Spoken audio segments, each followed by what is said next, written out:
Hello everyone, welcome to Model Walk Explained. Tonight's story is called A Woman Like Me. Our model portrays a Hong Kong woman named Ula. A woman like me, in truth, is not meant for love. Yet, what has grown between Mason and me has reached a point that even I cannot comprehend. I believe that the reason I have fallen into this inescapable situation is nothing more than fate's quiet and merciless arrangement, and against fate, I have no way to resist.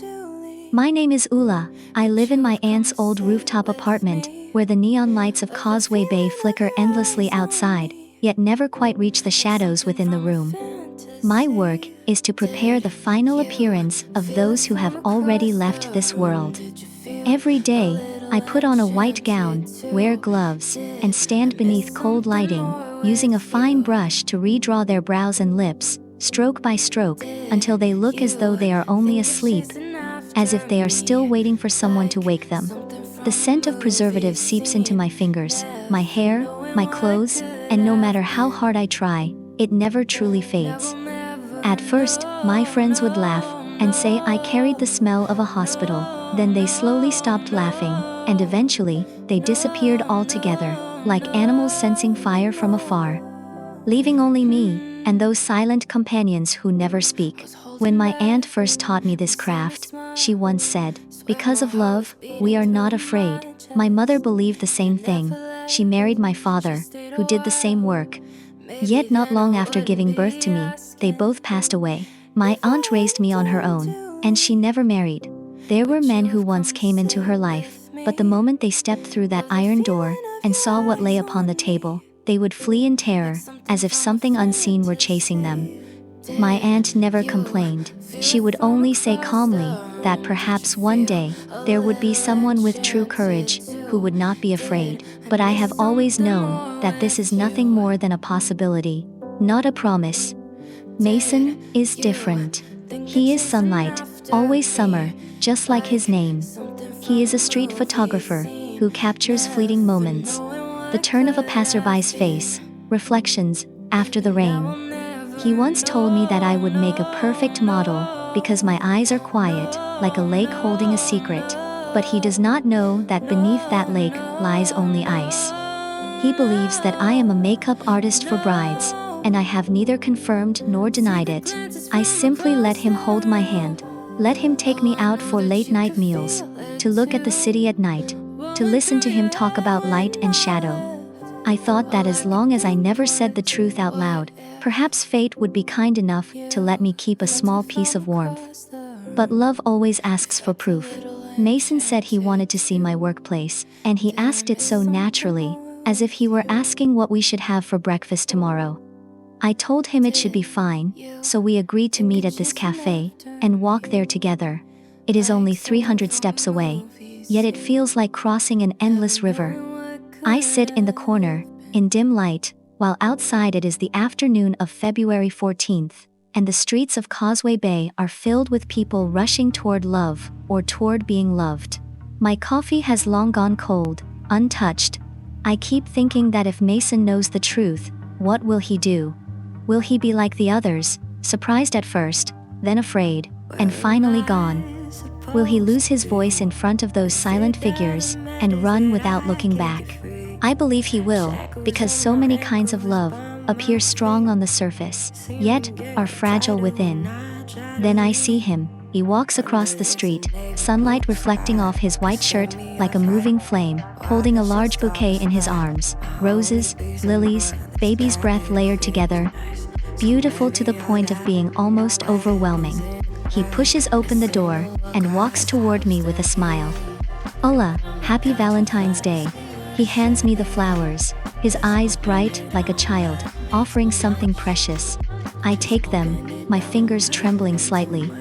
The petals are still fresh, with droplets of water clinging to them. I lower my head and breathe in their scent, and in that instant, I am reminded of those lying on my work table, because the last fragrance sprayed upon them is often just like this, used to cover the presence of death. In my world, flowers mean farewell. I lift my head and look at him.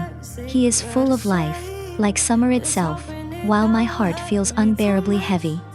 We once had such simple happiness. He taught me how to tell stories with light, and I taught him how to read the silence behind a face. But now, everything is about to end.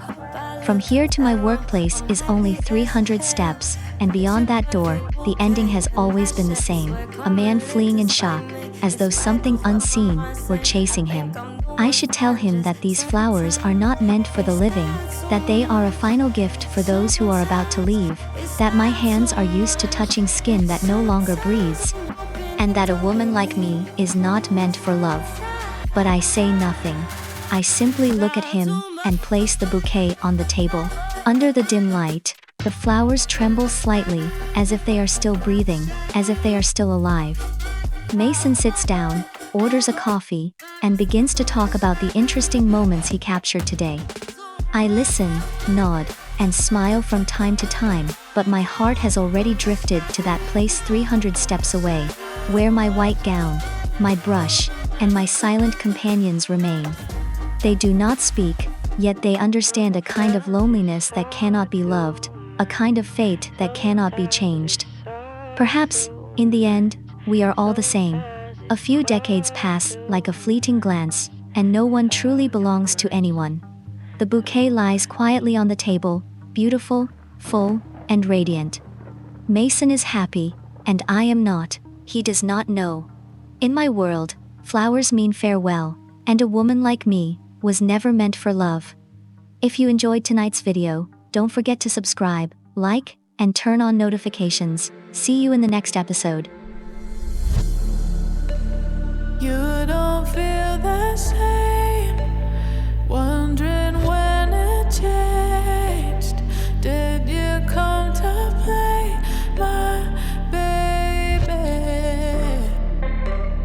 I'm running your race, my heart's in its place, wondering if you'll stay. I'm tired of figuring out whether you're in or you're not. I see it as a warning, I feel it in the morning. I've got those lingering doubts showing me with and without. I see it as a warning, I feel it as I'm falling. And I know it's the same thing you did before, made me stay, saving face when I needed more. And I'm holding a space too good to ignore. Maybe it's fine, 'cause I know how it feels walking out the door. When I leave, it's the same stupid metaphor. I don't love you the same, now we keep it score. Maybe it's fine.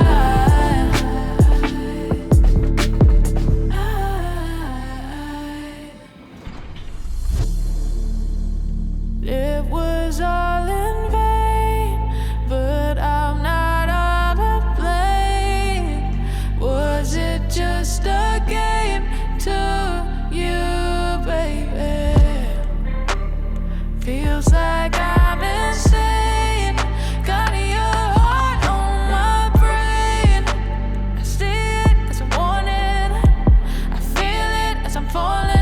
And I know it's the same thing you did before, made me stay, saving face when I needed more. And I'm holding a space too good to ignore. Maybe it's fine, 'cause I know how it feels walking out the door. When I leave, it's the same stupid metaphor.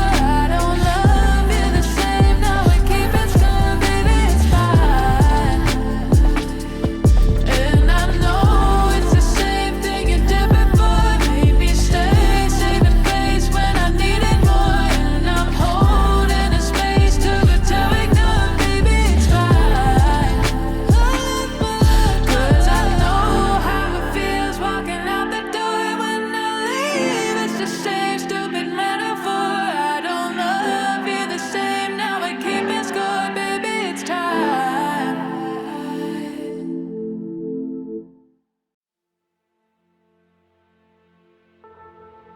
No more talking about it. The way it is, the way it it's no mystery. There's no getting around it. When you're here, we got chemistry. We